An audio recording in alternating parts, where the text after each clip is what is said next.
Você já sentiu um vazio aqui dentro, uma tristeza, uma angústia que parecia que nada fazia sentido? No devocional de hoje, nós vamos ver que Israel também passou por isso. Mas quando a presença do Senhor volta, quando a presença do Senhor retorna para as nossas vidas, a alegria volta. O sentido de viver, ovelhinha, está em Jesus. Só em Jesus há felicidade plena. Só nele. Eu sempre digo que dentro de todo ser humano existe aqui um vazio. E esse vazio só Jesus pode preencher. Nada mais pode preencher. Muitas vezes procuramos satisfazer, procuramos preencher este vazio com amizades, relacionamentos, bebidas, passeios, viagens, em pessoas, ou até mesmo no celular com alguma distração. Mas depois, quando tudo passa, o vazio continua. Você já passou por isso? Me conta aqui.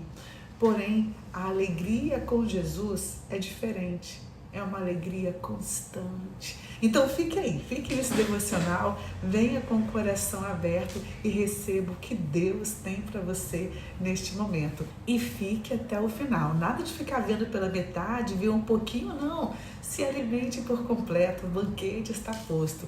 E eu te peço, deixa aí também o seu joinha, porque quando você curte, quando você interage, comenta, curte e compartilha. O sistema entende que você gostou do conteúdo e assim ele envia para mais pessoas. Amém? Posso contar com você? Ovelhinha de Jesus, a paz do Senhor, meu irmão, minha irmã, como que você está? Tá tudo bem? Glória a Deus, que bênção que você chegou para mais um devocional para se alimentar. E você que chegou aqui agora, eu quero dizer que você é muito bem-vinda, você é muito bem-vindo, não chegou aqui em vão. Deus tem uma palavra para você. Aquilo que você procura, aquilo que você precisa, está em Deus. Então fique aí. Deus tem nos proporcionado, irmãos, algo tremendo, onde estamos passando o dia juntinhos na presença dele, com oração, com palavra, devocional. Venha com a gente e receba gotas de refrigério ao longo do dia. Vamos dar as mãos, ovelhinha, e passar o dia juntinhos com o Senhor. Amém? No devocional anterior, nós vimos que os filisteus tomaram a arca da aliança do povo de Israel. E a arca da aliança simbolizava a presença de Deus. A arca da aliança ficava no templo em um lugar chamado Santíssimo, no Santo dos Santos, onde só o sumo sacerdote podia se aproximar dessa arca. Dentro dessa arca continha os 10 mandamentos que o Senhor entregou para Moisés. E os filisteus tomaram essa arca, acredita? E nós vimos que o país ficou perturbado, que a imagem, o ídolo daquele país caía diante da arca, se prostrava, até que em outra vez o ídolo, a imagem de Dagon, caiu diante da arca, sem a cabeça, sem os braços, sem as pernas. Que é isso, ovelhinha? Nós vimos que não existe ídolo, não existe imagem, nada fica em pé diante do nosso Deus, nada resiste à glória do Senhor. E o país ficou com enfermidade, com tumores. A mão do Senhor pesou sobre os filisteus com castigo severo. Pessoas morreram, doenças, pessoas ficaram enfermas. Então o povo o que fez? Vão tirar essa arca daqui, porque essa arca aqui do Deus de Israel está nos trazendo problemas. E o que eles fizeram? Fizeram uma reunião para ver como despachar, a arca da aliança. E o conselho que eles receberam foi qual? Peguem 2 vacas que sejam puras, que nunca levaram jugo, e coloquem a carroça. Façam também ofertas e coloquem na carroça junto com a arca. E deixam que as vacas vão embora para qualquer rumo que ela tomar. E se as vacas forem para o território da arca, é sinal que realmente Deus pesou a mão sobre nós. Mas se as vacas, com a carroça, forem para lugares aleatórios, é sinal que tudo que nos aconteceu foi por um acaso. Ovelhinha, que tremendo. Que as vacas, 2 vacas, poderiam cada uma ir por um lado, né? Mas as 2 vacas foram reto, seguiram para o território de Israel, ou seja, seguiram para o território da arca, meus irmãos. E a palavra do Senhor diz que as vacas não olharam para a direita nem para a esquerda, e elas seguiram, certo, no rumo certo que devia chegar. E diz mais a palavra que elas foram rugindo, e os filisteus que estavam atrás observando ficaram assim, né? Olha, estão levando a arca realmente para o lugar dela. E nós vimos que quando a arca do Senhor foi tomada, meus irmãos, Israel ficou com tristeza. Israel começou a perder batalha, viveu em medo, viveu em solidão, escuridão, em tristeza, porque a arca simbolizava a presença do Deus de Israel. E agora, quando as vaquinhas estão lá, chegando em Israel, olha o que acontece. Olha aqui, irmãos, estamos em 1 Samuel, capítulo 6, versículo 13 hoje. E andavam os de Bet-Semes, fazendo a cega de trigo no vale. E levantando-se os olhos, viram a arca e vendo-a, se alegraram. O pessoal estavam cegando trigo, irmãos. Eles estavam bem na lavoura, até que avistaram as vacas chegando e a arca na carroça. E eles se alegraram. E o carro veio ao campo de Josué, o Bet-Semita, e parou ali. Olha ali, irmãos, parou no lugar certo, meu Deus. E ali estava uma grande pedra, e fenderam a madeira do carro, e ofereceram as vacas ao Senhor em holocausto. Aleluia! E os levitas desceram a arca do Senhor, como também o cofre que estava junto a ela. Viram? Eles colocaram a arca e colocaram o cofre com as ofertas. E os levitas desceram a arca do Senhor, como também o cofre que estava junto a ela, em que estavam as obras de ouro, e puseram-os sobre aquela grande pedra. E os homens de Bet-Semes ofereceram holocaustos e sacrifícios ao Senhor no mesmo dia. Sacrificaram ao Senhor diante da arca, glória!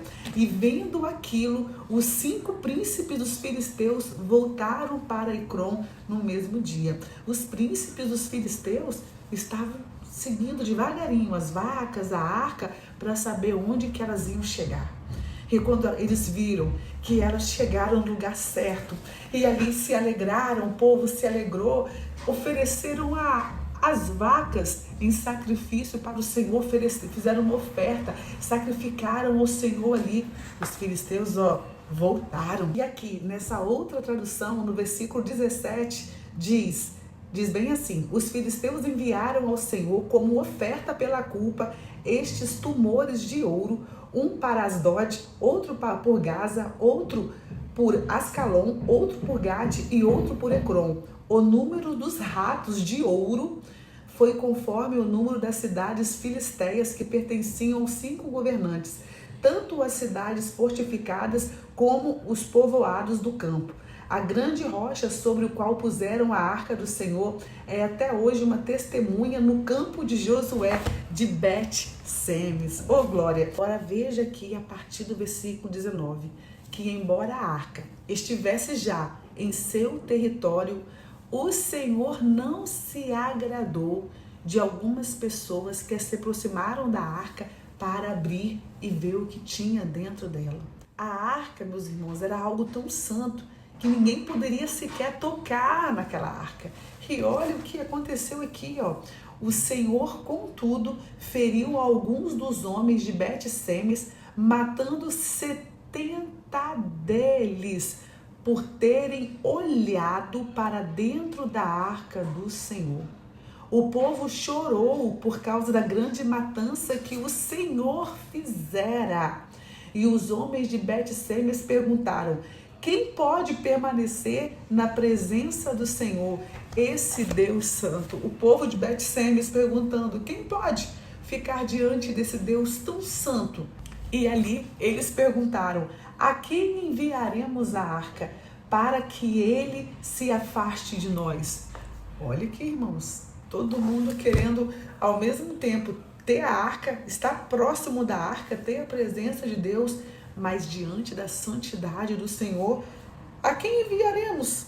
O que vamos fazer com a arca do Senhor? Porque ela é tão santa que já morreram 70 aqui porque tentaram olhar o que tinha dentro dela. E aqui, no versículo 21 diz: então enviaram mensageiros ao povo de Kiriat Jearim, dizendo: os filisteus devolveram a arca do Senhor. Venham e levem-na para vocês. Leve porque a arca está aqui. Ovelhinha, a arca do Senhor é a presença dele. É essa presença que nós temos que ter em nossas vidas. Só que da mesma forma que essa arca, ao mesmo tempo dava prazer, dava alegria, que para ter essa presença, para ter essa paz, não é de qualquer jeito. Para ter a arca, era necessário, irmãos, ter uma série de rituais naquela época. A arca só podia ficar em determinado local, somente o sumo sacerdote poderia tocar na arca, teria que se purificar, santo, ser santo, santo, santo. Nos nossos dias de hoje, não é diferente. Para estarmos diante do Senhor, para caminharmos em santidade, é necessário, ovelhinha, abrir mão, sabe, do pecado deste mundo. Renunciar à própria carne, renunciar aos desejos pecaminosos. Nós sabemos que Deus ama todos, Deus ama sim, Ele veio para salvar, Ele veio para dar vida e vida em abundância, sim, esse é o nosso Deus. E o inimigo veio para roubar, matar e destruir, não é verdade? E muitos não estão querendo pagar um preço para ter a arca. Muitos não querem pagar o preço para ter a presença de Deus, porque para ter a arca era necessário ter santidade, e para ter hoje a presença de Deus em nossas vidas não é diferente, é necessário santidade também, ovelhinha, é necessário, a palavra do Senhor diz, sede santo, porque eu sou santo, e a palavra mudou? Não mudou, continua a mesma. É necessário santificação. E diz mais, sem santificação ninguém verá o Senhor. Oh, glória! E é essa arca. É a presença do Senhor que preenche o vazio da alma. Nada neste mundo vai preencher o vazio que é dele. Só ele pode satisfazer. Podemos procurar em várias outras coisas, mas nada vai completar aqui, completar a alegria, completar a paz, o sentido de viver, nós só vamos encontrar em Jesus. Aqui, irmãos, em Salmos 16:11 diz: na tua presença há abundância de alegria. Somente na presença do Senhor. Em outra versão, em outra tradução diz: na tua presença há plenitude de alegria. Na presença de Deus, a alegria ela é plena, ela é total. E olha o que diz aqui, em Salmo 51 agora, verso 12: torna a dar-me a alegria da tua salvação. Oh, glória, Senhor, que a alegria da salvação seja real em nossas vidas, seja real em nosso meio. Oh, glória. Ovelhinha, vocês viram que quando a arca foi tomada, o povo de Israel ficou com um vazio, ficaram enfrentando derrotas, medos, tristezas, mas quando a arca voltou também a alegria, voltou. E quando você permite que o Senhor volte a dirigir os seus passos, que o Senhor volte a te guiar, a alegria retorna. E neste momento, o Senhor quer te visitar com a paz dele, com a alegria que só ele pode dar. Permita que o Senhor tome a sua vida, permita que o Senhor venha guiar os seus passos, permita que a alegria da salvação volte para a sua vida. Oh, glória, que Deus te abençoe e que Deus fale melhor ao seu coração. Mas lembre-se, a presença do Senhor requer santidade. Vale a pena, ovelhinha, buscar o Senhor com todo o coração. Vale a pena, porque a vida eterna não tem preço, não é verdade? Ore comigo. Senhor, muito obrigada pelo seu amor. Muito obrigada por sua misericórdia. Perdoe nossos pecados, perdoe nossas falhas diante de ti. Abençoe esta ovelhinha que neste momento recebe a tua palavra. Tome ela nas tuas mãos, livrando de todo mal. Abençoe, que a tua palavra venha cair na terra boa do coração dela, venha crescer e frutificar. Em nome de Jesus, amém. Fique na paz do Senhor e até amanhã no próximo devocional. Te amo, tá?